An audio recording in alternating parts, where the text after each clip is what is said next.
If you have done wrong, just come and say you have wronged. Don't lie. He hated lies. Kibaki looked at you. If you are lying, that was the end of you with him. And with his policy of keeping quiet, when he knows you have disappointed him, and that will be the end of you, is a policy we have to learn from him as he goes. It is a value, an attribute we have to learn, a character. And for me, as he goes, I think we remember the many times that sometimes we would have laughed, many times we would have looked at him and say, now the president is serious, he doesn't want jokes. But then the Vision 2030, that has helped us to bring growth in our country, it's something we will remember him with. And the late governor of Nyeri, those who sat, and many others, Mogo and team, who really worked on this. I think for us we say, thee well, our father. But one thing we shall remember as we go to these elections, that we want a Kenya that is zero tolerance of corruption. We want a Kenya that has peace. We want a Kenya that every Kenyan can walk in every office and feel privileged to be served. We want a leader who is coming to serve us. We want a leader who is coming to listen to us. We want a leader who is coming with the economic pillar to build back the dignity of Kenyans. And I want to thank God that every person who worked with Kibaki is now back on this journey to ensure Kenya goes back to where it was. Mheshimiwa, we are approaching election come August 9th, and the new regime will take over from the current regime of Jubilee. What do you think the next regime should put in place or can emulate from Kibaki's legacy as they take charge of this country come 10th of August this year after the election? I thank God I am part of the Azimio team. And the former Prime Minister was one person who worked with Kibaki. And he knows everything that they were supposed to do right. And I know he will go back. Martha Karua is there. Gilu is there. All of these people worked with them. And many others. And that is what we want to see. What was their legacy at that time? What was the policies that they believed in? We need those policies back. The economic empowerment pillar is the critical pillar that we need. And I think for us, as we pray for the soul of the departed, we are saying that may God help them, that during that election, to remember we must have peace. And the next day, Kenyans should wake up going back to their work, happy and knowing that very well a new Kenya and a new dawn has come. Maybe before I let you go, other than offering President Kibaki the state funeral, what do you think, in your own view, is the best thing that Kenyans should do as they approach general election in honor of the late President Mwai Kibaki? In honor of Kibaki, let us talk to each other. Let us stop abusing each other. In honor of Kibaki, let us remember peace, peace, peace. In honor of Kibaki, let us remember that we are Kenyans and this country is one. And that what the president has been telling us is the same thing Kibaki told us. Let us remember that. Let us remember that in the end of all this, we will sit together and this is our country and we will have to work for our country, Kenya. We will have to work for our economy. We will have to come out of borrowing money the way Kibaki never borrowed money, but work that our revenue can also do our development. Yes. Thank you very much, Mheshimiwa. As she has said, we have to talk to each other in honor of the late President Mwai Kibaki. Mago weche mag jachung malaro kom od Burama Dagoretti North e yiero mabiro Beatrice Elachi kama wawacho ni achiel kuom gigo kata mich maduong' ma oganda jo Kenya nyalo miyo mosenindo Mwai Kibaki kinde ma gidhi e yiero en ni giket kwe e kindgi kendo gilos e kindgi nikech piny Kenya duong' mohingo ng'ata magi mana moko kuom weche ma dhi nyime kod timore e od bura mamalo kawuono en odiochieng' mar ariyo ma jo piny kod jotelo dhi nyime kod chiwo luor margi mogik ne mosenindo Mwai Kibaki. Kapok aduogo iri Sharon, gima nyalo lero ne nyakwara Ramogi kuom nyirere matin en ni jatend piny Mwai Kibaki, jatend piny Kenya mar adek mosenindo Mwai Kibaki idhi miye ik moyiedhi ma ideno ni state funeral. State funeral ok en ik moyiedhi ma imiyo mna joma tin kende, jogo ma imiyo state funeral kata ik moyiedhi ma otelnie kod piny owacho kanyakla kod migawo mar lweny imiyo mana jogo mosebedo jatend piny kaachiel kod jatend jolweny. Kata kamano e historia mar piny Kenya mosenindo Mwai Kibaki dhi bedo Kenya kata jatelo mar Kenya mar auchiel ma idhi miyo iko moyiedhi kata state funeral. Jatelo mokwongo mar piny Kenya mane omi state funeral ta ik moyiedhi ne en Mzee Jomo Kenyatta tarik 31 e higa mar 1978 kinde mane ong'ielo rengo kamane oike machiegni kod od bura kama wantiere ni. Jatend piny Kenya mar ariyo mosenindo Daniel Toroitich arap Moi bende nobedo Kenya mar ariyo mane omi ik moyiedhi kod piny owacho kata state funeral e kinde mane ong'ielo rengo higa mar 2020 kane oike tarik 12 e dalane ma Kabarak. Jatelo mar adek mane oido state funeral i pacho kae ne en Kijana Wamalwa. Kijana Wamalwa ne en jalup jatend piny Kenya. Ang'o nomiye state funeral nikech e chike matayo jogo ma imiyo yik moyiedhi kod piny owacho en ni kopogore kod jatend piny kod jatend jolweny, jotend jolweny kod piny owacho nyalo puodho jotelo ma bende omi luor e piny moramora mar mondo omigi state funeral. Koro Kijana Wamalwa mano jalup jatend piny Kenya e bwo telo mar mosenindo Mwai Kibaki bende ne omi state funeral e kinde mane oike e gwenge mag kaunti ma Bungoma, kata odoko ni ne nitiere kwayo mondo oike Freedom Corner mayudore e karomo kata e karomo mar Uhuru Park. Jatelo mar ang'wen ma bende ne omi iko moyiedhi kod piny owacho ne en mosenindo Wangari Maathai, mano jaloch mar mich mar Kwe Nobel Peace Prize ma bende ne ong'ielo rengo e higa mar 2011.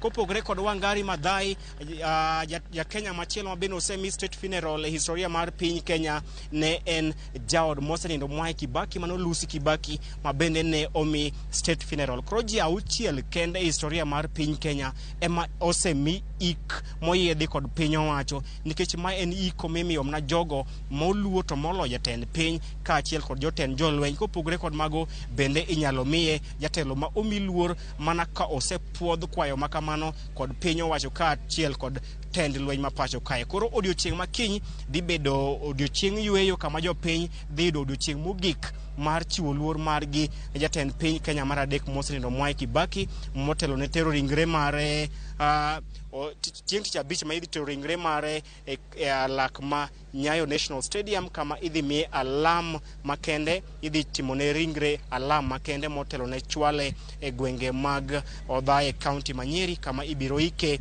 chieng' ngeso, kendo bende yik mare ibiro muocho ne risasi 19 kod jolweny kaluwore kod chike mag jolweny ma pacho kae. Sharon. Erokamano ahinya Chris Owin. Naneno ka in jafwambo ma wiyi otimo jere. In gi historia makare. Erokamano ahinya kuom chiwo ne nyakwara Ramogi Ajwang'. Bende historia kaluwore gi moko kuom jotelo ma bende osechiwnegi ik moyiedhi ma bende dho ngere dendo kaka state funeral. Chris, abiro tudre kodi kwa dhi nyime gi chenro ma kamaendi. Nyakwara Ramogi Ajwang' mwana reporter marwa Chris Owino ma bende nawuok achiel e od bura maduong' ma pacho kaendi. Kwa kamano kwa duogo e studio wantiere gi twak e chenro mar mbaka oromo. Okinyi ma kawuono dhi mana twak kotenre gi mise ma bende iparo godo jatend piny Kenya mar adek mabende gisani koro osenindo. Mano migosi Emilio Stanley Mwai Kibaki. Okiny makawuono wado mana paro mise mage mabende inyalo parego kotenre gi okenge mag thieth. Emomiyo kan kenda e studio antiere gi Davji Atela, daktari Davji Atela mabende en jagoro mongirore e duol mar KPMDU. Mabende antiere gode e studio kanyakla koda bro tudra gi Laktar Gerald Akeche ma en apisa maduong' mochung' ne weche mag thieth e county ma Homa Bay. Koka mana chako kod studio maro e county ma Nairobi kaindi, daktari arakin machiegni. Erokamano ahinya Sharon. Ang'eni mokena yango mari mar biro e TV mar Ramogi. Ting'eni pile pile wantiere gi joneno manyiena. Janeno marwa ma oka neni odiochieng' makawuono. Davji Atela ni en ng'a, en wuod kanye, pakri. Okro anyinga Dr. Davji Bimji Atela. An wuod Kanyalu ko wuor. Ojoni Kindo Bay. To anu keo Kagan. Kirongo. Yes, kuro nasutiyo ne dakteche kaka jatelo ma jagoro e piny mar South Rift ignya uchiel. Kuro tich malera manatimo omiyo kuro iga mokadho dwe mar abich no yiera kuro mabed jagoro mar dakteche Kenya mangima. Mano miyo kuro an kasani mondo awachi matin kuom gik ma beyo kana gik mane kokalo kuom telo mar Kibaki ne jo healthcare oneno. Erokamano ahinya kendo machiegni ahinya e twak. Nyakora magajwang' parni kopogre gi Davji Atela wantiere gi daktari bende Gerald Akeche ma bende obro tudre godo achiel kachiel e county ma Homa Bay. Akema kata daktari Akeche winja e yo makare kata oweyo. Kwa kamano Davji mana kwa dhi nyime waselalo jatend piny Kenya mabende maradek mapacho kaindi mabende nong'elo rengo kabende mesa kata mana thuolo kabende nong'elo rengo lendo maka maneno chiu gi jatend piny Kenya masani Uhuru Kenyatta. Penjo mabende na penjo kata jopiny en ang'o kaka in Davji mabende nyalo paro godo Mwai Kibaki. Gima duong' mwanya paro go jatelo ni e yor mag thieth kata yore giten kech kane ndalo mokadho go ne wan mana gi ker mar Moi to ji tene gombo change, ji tene gombo lokruok, ne gombo no mi gik moko bede mopogore. Mano miyo kane yiero ne biro timore higa mar 2002 ne nitie mor ma in fact ji neno ka nitie gik maber madhi timore opogore gi mane nitie ndalo ka. Kata king'iyo wach mag kaka bari ne chakore ne chakore mana rais mtukufu wach kama to ka bang'e no kelo change e gik moko dhi timore. Pero mano ni gima ber sana mane op mane jinego. To gima nyanyange go enye healthcare en ni tuo mar ayaki. King'iyo higa mar chakre ne ayaki kuongo land Kenya ka 1987 kabiro nyaka higa mar 2001 ne en tuo mane joluoro, ne en tuo mane ji nigo ji paro mane kiyudo ni disematho. To kane Kibaki odonjo jatelo gima nokuongo land higa mar 2003 ni ARVs jiboyudo nono. To mano miyo joma ng'eny mane nigi tuoche mag ayaki op. Ataparo ni king'iyo igni 10 motiyono kalore gi donors grass mobedogo kata mana revolutionize kaka ji neno tuo mar ayaki. Makoro sani thoth ji e pinje puonjo pogore kata pinje mag Nyanza koyudo to wach mani hapana ma en mana tuo kamoro amora ni mar stigma tabe no dhi ogol bedo gi yedhe chano kila ng'ato nyalo yudo yath kamoro mane gidhiye. Koro mano gima achiel manyakwa miye e duong' nyakwa miye nikech mano en mano kelo e ndalo mano chako tich. Nikech kapok tende nodonjo kata kapok nochako tende tuo mar ayaki bende medruok mare kana nitiere ji mang'eny bende natho kata mana gi tuo mar ayaki. Kane pod kapok ne pok odonjo telo ne joma nigi pesa kende mane nyalo access ARVs ni mar ne expensive kabisa. To kana donjo gi migape mopogore mane gi chako yore ma bedo gi free ARVs and access kata mana donors no yawo ne gi dot. E mano miyo engagement no bedo maber, stigma no dok piny, ji no medo wuoyo e weche mag ayaki ni. To king'iyo higni 10 mobedo nyaka koro higa mar 2012 13 koro wuok e telo wach mar ayaki no okawo different dimension. Mano nyakwa miye ne erokamano kuom mano. Kichako ng'iyo kendo be weche mag malaria. Malaria en tuo mosebedo kodwa think nyaka ne Kenya chak bet. Ma ji wacha ka ji tho and osiptal be nok tim malong'o. To kendo go higa mar 2004 no chako wach mar distribution mag nets gi tiyo gi insecticides ne wach mar eradicating malaria obiro iye to nichiwo gi nono be tido kata ka jo waziri manen go mag healthcare kaka Charity Ngilu to gi Anyang' Nyong'o tamo ko ne Charity Ngilu tamario ne Anyang' Nyong'o ne gi ka wach mar eradicate malaria ma serious but dal moko mane gido kata yudo I think import some materials madhi ensure ni onge malaria mosquitoes mantiere ok breed malaria mosquito the pest parasites mane gi ok dongi koro mano niso ni yore makata sani moneno mag vaccines mag malaria mabiro sani kata budgeting ma continuously timore mag malaria gi gik mochako kode ko nyiso ma ne en gi wich maler mar healthcare kichak nyo kata wach mar jotich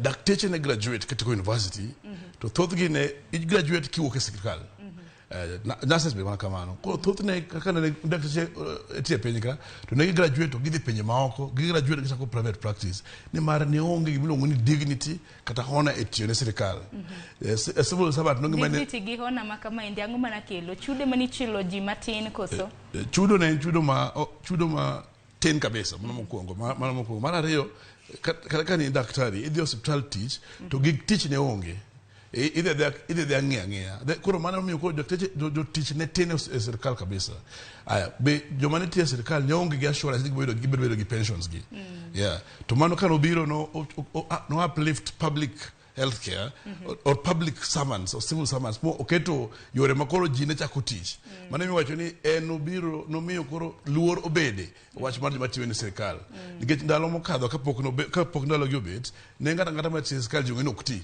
to kata king'iyo adier osiptende joma nie tich higa mar 2002 dakteche ne tek mondo rom 1,000 yes but sama koro ne owuok higa 2003 ne wan karibu dakteche 5,000 matiyo ne sirkal ko ng'ama nyiso ni adier ne nitiere change e yo mane ji tiyo kanyo kita king'iyo kendo wach mar kata sani mo enjoy mar Linda Mama wach mane chokel gi Madam Margaret Kenyatta kita king'iyo wach mar maternal health care in general before nengima kwachi to kana temo higa mar 2003 notemo mondo kel free maternity lakini noko faulu but mano ni idea mane gichako ndalo ne makoro sani kwa ng'iyo ka implementation mare konyo jo Kenya mang'eny konyo mine mang'eny makoro sani koro diwach ni kinde ma Kibaki en mano kelo Linda Mama ni makoro sani koro iwacho ni jatend piny Kenya masani Uhuru Kenyatta kawo godo lwasi no kelo idea and my no bedo fruitful no bedo maber koro sani jatelo ma Uhuru to ke mama Margaret Kenyatta omiyo koro at least oneno ler omiyo sani koro jiwacho ng'owa sani Linda Mama konyo jini to kata mana maternal health care improvement mare no chako rekode no temo mondo kel lakini no kotimore koro mana idea no sani be mana improve gi jotelo masani maso ne good plan ang'eni pod wabiro wacho moko kuom mise mage ma bende wanyalo pare godo kotende koda weche mag thieth bende kamano nyakwara Ramogi Ajwang' parni bende nwasingoni ni wantiere gi laktar Gerald Akeche ma bende aneno kogoyo tach e kaunti ma Homa Bay. Gerald, kinyalo mana winjo yo makare kaunti ma Homa Bay ochiew nade tinyalo mana nyiso wani daktari nyingi ang'eni en Gerald to matut iwuok e gweng' mane?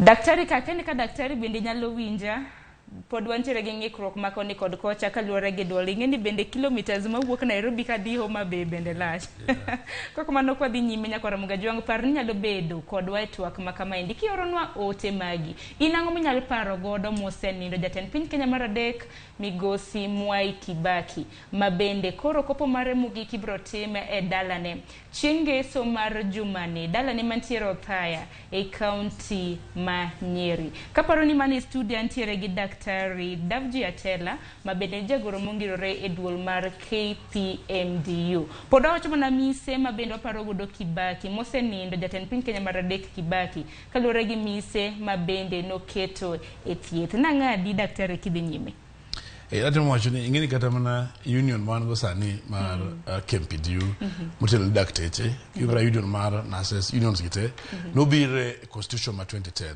ma wacho ni nobire ndalo mane Kibaki pod mana ng'eni pende chike ma bende Kibaki manokelo balo kele ndalo go ko gen no ne ng'at no yigi wach mar social justice no ko tamwe ni ko jo tich dhi bedo kanyakla dhi bokelo ne gi thagruok banka nyuka ne wan gi gomo mar dakteche mar igalfa yoga paga chiel ma dakteche ong'anyo mar ne kanyisi kuonde thieth ne onge gik mithiedho go ne onge yedhe dakteche bende tin to nokawo wachno matek mo oyawo constitute task force miluongo ni Musimi task force mondo ng'iye ni ang'o matimore momiyo dakteche ong'anyo ok odhi tich ma strike mane otimore higano nokawo mandalo 10 kende king'iyo report mane owuok kuom Musimi ne wacho wach mar nowacho issues mane wa demand kore 2016-2017 mar CBA ka maniso ni ne en gi gombo kendo ne en gi dwaro mar jotich mondo ng'owa obedi kendo mondo gigi otimre to gigi tek atimore en ni healthcare mar jopiny ema dhi bedo maber. Erokamano ahinya. Nyako Ramogi Juang par ni gisani koro daktari winjo weyo makare Gerald Akeche ka intiere kaunti ma Homa Bay. Laktar Gerald Akeche en apisa maduong' mochung' ne thieth e kaunti ma Homa Bay. Daktari kinyalo mana winja mos ni misawa kaunti ma Homa Bay uchiyo nade tinyalo mana kawe gi kanye nyiso matut ni daktari Gerald Akeche ni to en ng'a.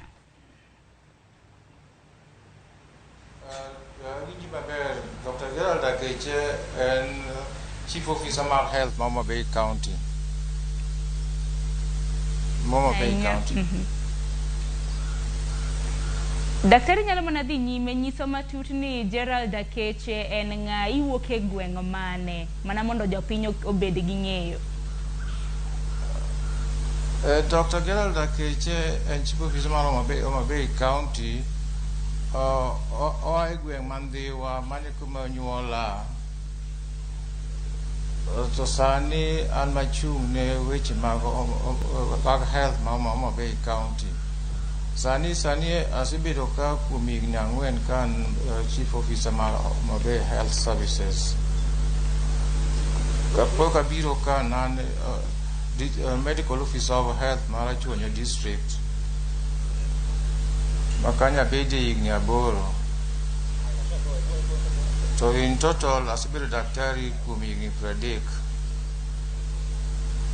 Korka administration mar health asebedo higni 25. Erokamano ahinya. Mise Kibaki.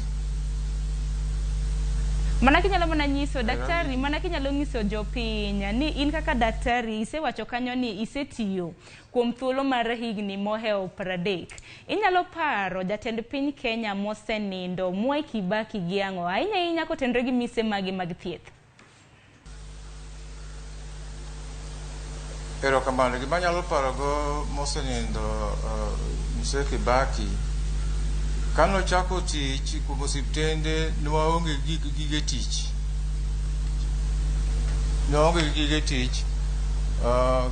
Gik machalo yedhe ne onge, gik machalo kata kidhi e theatre, gloves gi ne onge. Koro kano chako tich nwaneno pogruok gigi nochako biro. Kendo ndalo mane kapok nokawo tich, jotich ne nok sana. Dakteche kata mathietho ne nwang'o mana nyaka level mar district, to ne gibiro mana achiel kata 2. To kano chako tich, to waneno ka ondik dakteche moromo, ondiko nurses moromo, oyawo osiptende mang'eny manyaka ndalogo sub-district level noyawo osiptende ma dakteche odhiye. Kendo health centers be noyawo mang'eny. Kendo Mise Kibaki ema nokelo gimiluongo ni cost sharing. Nikech chon sirikal ema ne ng'iyo gimoro amora, to apani ne gibedo piny ma gineno ni mondo thieth odhi makare, gimiluongo ni out of pocket, pesa moro matin bende joma biro dwaro thieth onego chul matin mondo okonygo sirikal. Koro gino kano chakore, wanwang'o ka koro nwanyalo bedo gi yath e osiptal, wanyalo bedo gi gik motiyogo osiptal, kendo gino waparogo Mise Kibaki ahinya. Kendo kanodonjo e tich, noyawo osiptende. Ne wan mana go osiptende nyaka level mar 5, level 5. Oyawo osiptende nyaka level mar 6. kaeto promote mane level ang'wen to level abich, mane level adek to level ang'wen.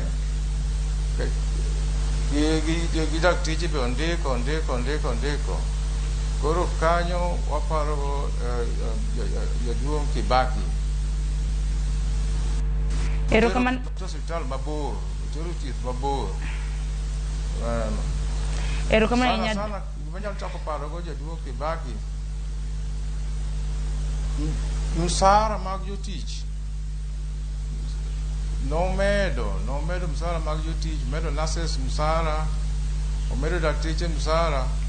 Dalo makane poko bire tich, ninwang'o ka ng'eny joma osebedo trained ne kao gi private sector, ne gidhi mission hospitals, ne gidhi private hospitals.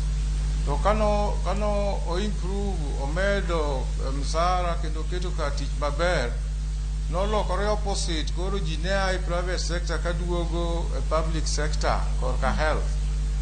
Nikech msara mar public sector koro ne chalo mang'eny moyo private sector, koro ne nitie drain waka korka private kaduogo public. Mano nyalo paro jaduong' mosenindo sani. Kaeto gima nachako timo, oyawo kuonde mag trainings. Oyawo kuonde mag trainings. Mokwongo, ne wan mana gi kama ne dakteche bedo train, ne mana university achiel kende, University ma Nairobi.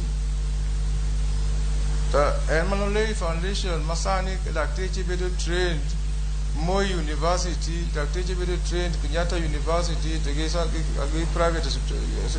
gi private institutions mag universities go. Koro kata ni pur wan gi nok mag jotich mag osiptende, lakini wan gi kuonde mag bedo trained, mopani ndalo mabiro gi oko bibedo gi nok ahinya mag jotich. Mano foundation mano ket gi mosenindo mise Kibaki.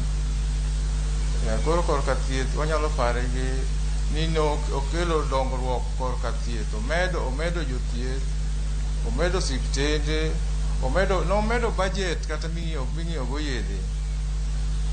Chon kanibiro osiptal mokalo gi, ne tichwa mana ne mana ndiko ni prescription, yani otas midhi ng'iyo go yath e pharmacies. To kano donjo, kano kelo funding maboromo osiptal, koro kata mana neno chon kuonde ming'iewo yedhe ne ng'eny e tie osiptal, nikech kano wasendiko ni otas midhi ng'iewo go yath, to wakoni dhi ng'iewo kacha.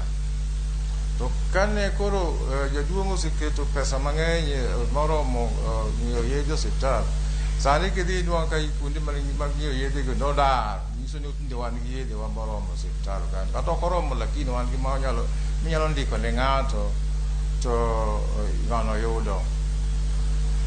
Gimachielo makawacho to ng'ato nyalo wuon tang'a mondo Dr. Keche wacho wach ma muchwari. Kane pok jaduong' Kibaki obire telo, kuondewa mane wakane jogewa mosenindo mosewa, nikech osiptal be kidhiye chuno ni kata jomoko be nyaka pasre matho. Kuondegi nolil ne dung' mane koro ma joma nitiyo kuondego niluongo mana nyango towe. To nyaka kane mise Kibaki obire telo, noloso gigi mobedo maler,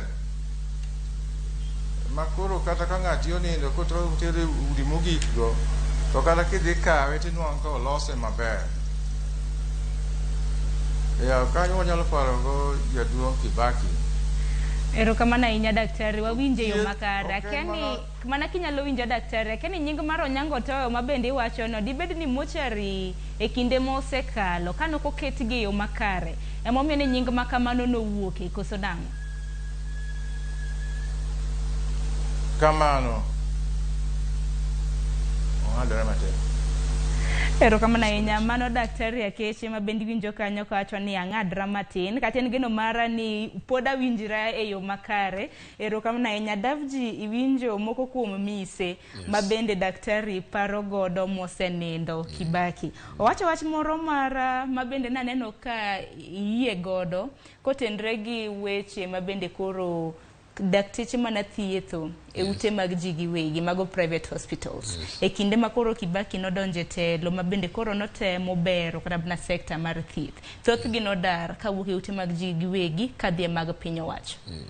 Ingeni mano timore. Omiyo nyisi samana wacho ni kane odonjo e telo higa mar 2002 e Kenya mangima. Dakteche mane tiyo ne sirikal ne di kwan ma 1,000. To koro higa 2003 koro wuok. Tuyo ka dakteche ma koro ntiere matiyo ne sirikal 5,000. Nyiso ni e higa ni noketo jo batio ne kaka jo teach attractive packages mamiyo koro the turnover gi ok bed mang'eny. Kapok ne mag yobet ne daktari ko tieko school to paro mana kodhi yawo kare kata kodhi e pinje maoko. To ma notimore kalore gi ng'anyo mane dakteche bedo go higa mar 1994 ka gidwaro mondo gibed gi better working environment, giol gi ng'iyo jotich katho, ng'iyo ji katho. Ni mar kaka nowacho no ne hospital iyudo ka kidhi hospital mondo yud daktari en mana level 5 to line odhuro kabisa. To kino daktari to onge yath mimiyo jotuo. To samoro be onge reagents mag lab. Koro nyaka hori mana oko mondo ikonyri.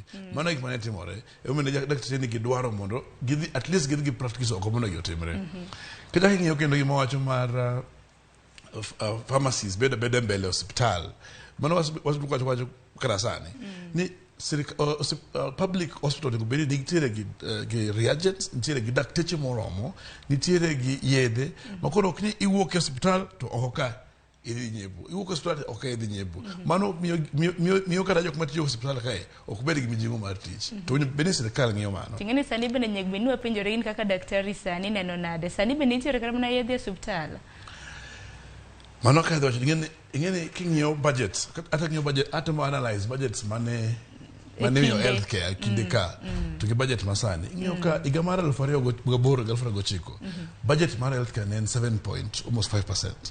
Manyiso ni kata ka nokochop e dwaro mar Abuja Declaration mar 2001 mane dwaro ni at least budget bed 15% to nitiere nobiro malo matin.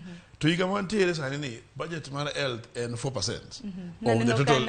Mano som budget naneno ka iwuok oko iloso gi jofwambo tiwacho kaka ino wang kata nokumora gi kit kata mna pok manochiw ni lakteche pacho kainde. Niso ni kaponi budget tin mar momi healthcare. Usually shida mosebedo go mar yath onge hospitali ok dhi rumo. Ni mar jo hospitali ok bi nyalo mar nyiewo yedhe go. Usually ndiko dakteche, ndiko nurses, ndiko jotich madhi to hospitali gi ok dhi bet. Omiyo king'iyo higa mar 2002 gi 2013 ayisi dakteche madhi 4,000 nondiki. To king'iyo higa mar 2013 giga mar 2000 sani 20 less than 1,000 osendiki. Iso nitie pogruok. Ndiko dakteche dok piny kendo kabisa. Maso legacy mar healthcare mar ndiko jotich ne bera ye dalo ki be kamolo kata sana. Kaso retention bero dio bet nikech unions nobet obedo piny to within framework mar ILO. Dire gimelo ni collective bargaining. Ibedo piny kaka kat matiyo, ibedo piny gi jotich, you won't teach to gi sirikal tripartite agreement. To ngiyo ni skills mi ofani, thieth mitimoni be yudo mshahara itiyo maber ma tich nyatiyore ma ji nyayudo winjo ber. Mano obeti. Mano gima ber nobede constitution ma 2010. Kichaki kata sani wach universal health coverage. King'iyo ndalo mar jatelo ma Kibaki emana wane gi NHIF. To NHIF ne en ga mar jotij sirikal kende. Mano koro ndalo mar Kibaki. Kapok Kibaki odonjo. Ne en mana mar jo sirikal kende. To en mano dhi oyawe makoro jo sirikal ne iye kasto no expand ne kajumani in informal sectors. Makoro this payment ma mi abich ka alfachelo biro pogore no biro ndalo go. Manyiso ni ne en gi plan also mar kelo ng'owa universal health coverage ni. Ma kendo yo kata mana proposals mane ndalo Professor Nyong'o gi Tel Chingilo golo ne in a way a formal a direction towards UHC. To koro sani one gadier ni UHC ntie ero one kode kama ber. To ka budget mar health 10 pod onge thieth moro mabobeti majibo neno. Makoro podo yuago omenda mabende podi pogo migao mochung' weche mag thieth e pacho kae. Omenda thieth ok timre ga nono, thieth timore gi pesa. Ka jopiny ok chul nyaka sirikal chul. To ka sirikal oketo pesa matin e mar thieth, iso ni kata kiwacho ni universal healthcare nitie, to pod bochur mar jopiny no dhi private hospitals mondo yud thieth. Ni mar gibodho osiptende go to bido ka idhi hospital mondo timni kata mana surgery moro kata timni gimoro to iri dalo mondo rito mondo ibede list ng'eny to kini tuto kriti. Koro bochuni ni mandu gi jopiny jo odu udhi yud thieth. Mano miyo ber ka pesa wach thieth ko ni wakado universal coverage nyako kete pesa moromo. King'iyo counties opogore egero hospitende, gero infrastructure mag healthcare kaka nochako gi ndalo Kibaki kata sani pod ber. In fact bang devolution ahine county ka county osegero hospitende mang'eny ahinya.